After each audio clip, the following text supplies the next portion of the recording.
नक्सलियों ने खड़गे से कहा है शांति वार्ता करवा दीजिए। ये तो गड़बड़ा गया मामला। वैसे ही भारतीय जनता पार्टी के लोग कहते रहते हैं कि अभी अजय चंद्राकर ने कहा ही था। हालांकि मैं उनके बयान के साथ नहीं हूं, ये तो राजनीति है। लेकिन अब हुआ क्या है, मल्लिकार्जुन खड़गे राष्ट्रीय अध्यक्ष हैं कांग्रेस के, और उन्हें कहा है नक्सलियों ने कि मल्लिकार्जुन खड़गे जी एंटी नक्सल ऑपरेशन रुकवा दीजिए। जवानों के ताबड़तोड़ एक्शन के बीच नक्सलियों ने एक बार फिर शांति वार्ता की गुहार लगाई है, और पहली बार किसी पार्टी के राष्ट्रीय अध्यक्ष से नक्सलियों ने शांति वार्ता के लिए कहा है, जिसको लेकर छत्तीसगढ़ में राजनीति शुरू हो गई है। 1 जुलाई को नक्सलियों का एक लेटर सामने आया, जिसे नक्सलियों के केंद्रीय कमेटी के प्रवक्ता अभय ने लिखा है। लेटर में नक्सलियों ने तेलंगाना की रेवंत रेड्डी सरकार से युद्ध विराम की मांग की है, और नक्सलियों ने कहा है कि जब कांग्रेस के राष्ट्रीय अध्यक्ष मल्लिकार्जुन खड़गे तेलंगाना आएंगे तो सरकार युद्ध विराम की घोषणा करने की पहल करे। हालांकि मल्लिकार्जुन खड़गे ने तेलंगाना दौरे के दौरान इस पर कोई प्रतिक्रिया नहीं दी। तेलंगाना में नक्सलियों के साथ शांति वार्ता के लिए समिति बनाई गई है, और इस समिति ने तेलंगाना के मुख्यमंत्री से मुलाकात भी की थी। लेकिन नक्सलियों के लेटर में एक और बड़ा खुलासा हुआ है। नक्सलियों ने कहा है कि शांति वार्ता समिति ने दिल्ली में राहुल गांधी और मल्लिकार्जुन खड़गे से भी मुलाकात की थी, और तेलंगाना सरकार से युद्ध विराम की घोषणा करवाने की मांग की थी। अभी कुछ दिनों पहले ही तेलंगाना कांग्रेस के अध्यक्ष महेश कुमार गौड़ ने भी नक्सलियों के साथ शांति वार्ता का समर्थन किया था, और कहा था कि माओवादियों से बातचीत करने में क्या बुराई है। और इधर हो क्या रहा है आपको पता है? इधर केंद्रीय गृह मंत्री अमित शाह भी कह चुके हैं, और प्रदेश के गृह मंत्री छत्तीसगढ़ के विजय शर्मा भी कह चुके हैं कि बातचीत नहीं होगी, हथियार डालिए और उसके बाद सरेंडर कीजिए, आगे मुख्य धारा में आइए। मतलब समझ जाइए अब कि सरकार से, डबल इंजन की सरकार से नक्सलियों को कोई उम्मीद नहीं है, इधर से सिर्फ और सिर्फ ना है। इसलिए अब तेलंगाना में कांग्रेस की सरकार है, तो कांग्रेस की सरकार से उम्मीद कर रहे हैं नक्सली की किसी तरह से सुनवाई हो जाए। तेलंगाना के बाद छत्तीसगढ़ कांग्रेस के सुर भी बदले नजर आ रहे हैं। कांग्रेस के पूर्व मंत्री अमरजीत भगत नक्सलियों की शांति वार्ता की गुहार को सकारात्मक बता रहे हैं, और कह रहे हैं कि हमारे लोगों पर नक्सली विश्वास कर रहे हैं। अरे भाई, नक्सली विश्वास कर रहे हैं, जिंदगी भर दूसरों का खून बहाया है। वहीं प्रदेश अध्यक्ष दीपक बैज कह रहे हैं नक्सलियों ने सरकार को कई बार पत्र लिखा है, इसलिए इस पर निर्णय लेना चाहिए। क्या कह रहे हैं प्रदेश अध्यक्ष दीपक बैज और पूर्व मंत्री अमरजीत भगत, सुनिए। ये तो सरकार को तय करना है।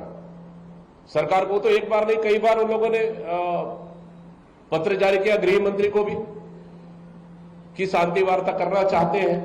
अगर शांति वार्ता करना चाहते हैं तो सरकार को तय करना चाहिए इसमें।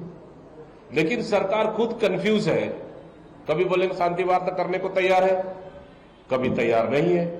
तो अगर शांति वार्ता में अगर समाधान हो सकता है तो क्यों नहीं, सरकार को निर्णय करना चाहिए इसमें। मल्लिकार्जुन खड़गे हमारे राष्ट्रीय अध्यक्ष हैं, उनसे उम्मीद करते हैं, तो ये तो बहुत सकारात्मक सोच है। हमारे व्यवस्था में जो लोग हैं उनके ऊपर विश्वास कर रहे हैं कि उनकी बात को वहाँ तक पहुँचाएंगे, कोई रास्ता निकलेगा। कांग्रेस तो हमेशा मुख्य धारा में जोड़ने की बात करती है। कांग्रेस के बयान के बाद बीजेपी ने जमकर निशाना साधा है। सीएम शाह ने लाइन क्लियर करते हुए कहा है कि अगर कोई सरेंडर करेगा तो स्वागत है, लेकिन अगर कोई गोली की भाषा बोलेगा तो सरकार तैयार है। वहीं बीजेपी की राष्ट्रीय प्रवक्ता सुधांशु त्रिवेदी ने कहा है कि हथियार रखते हुए किसी के साथ वार्ता संभव नहीं है। क्या कह रहे हैं सीएम विष्णुदेव साय और बीजेपी के राष्ट्रीय प्रवक्ता सुधांशु त्रिवेदी, ये भी सुनिए। अब हमारे यहाँ तो शुरू से ही हम लोग आह्वान किए हैं कि भाई विकास की मुख्यधारा से जुड़िए, गोलीबारी की भाषा बंद करिए, हिंसा छोड़िए। वो तो बार बार बोलने की आवश्यकता नहीं है, वो शुरू से ही हम लोग का आह्वान है।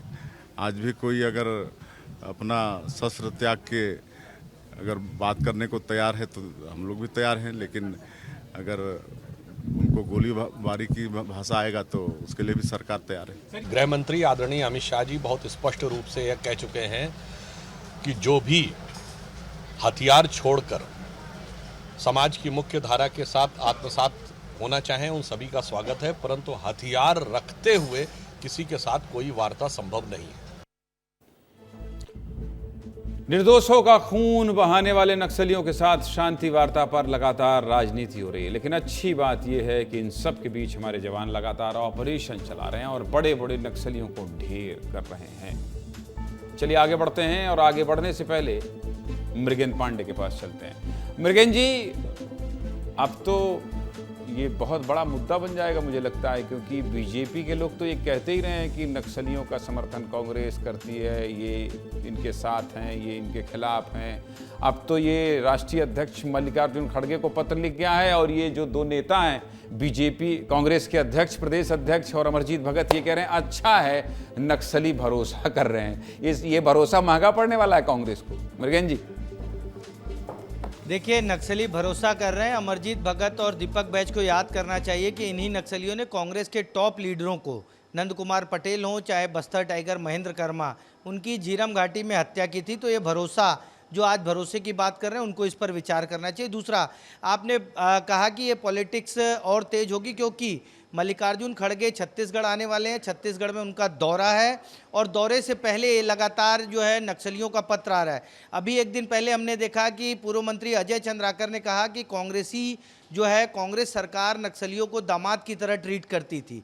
तो ये जो पूरी पॉलिटिक्स है, क्योंकि बस्तर पूरा नक्सल प्रभावित है और डबल इंजन की सरकार ने साफ कर दिया है कि या तो गोली खाओ या बंदूक छोड़ो, दो ही रास्ते हैं। बीच में वार्ता, जो बंदूक छोड़ देगा उससे वार्ता का क्या, उसको सरकार जो सरेंडर पॉलिसी है उसका लाभ देगी।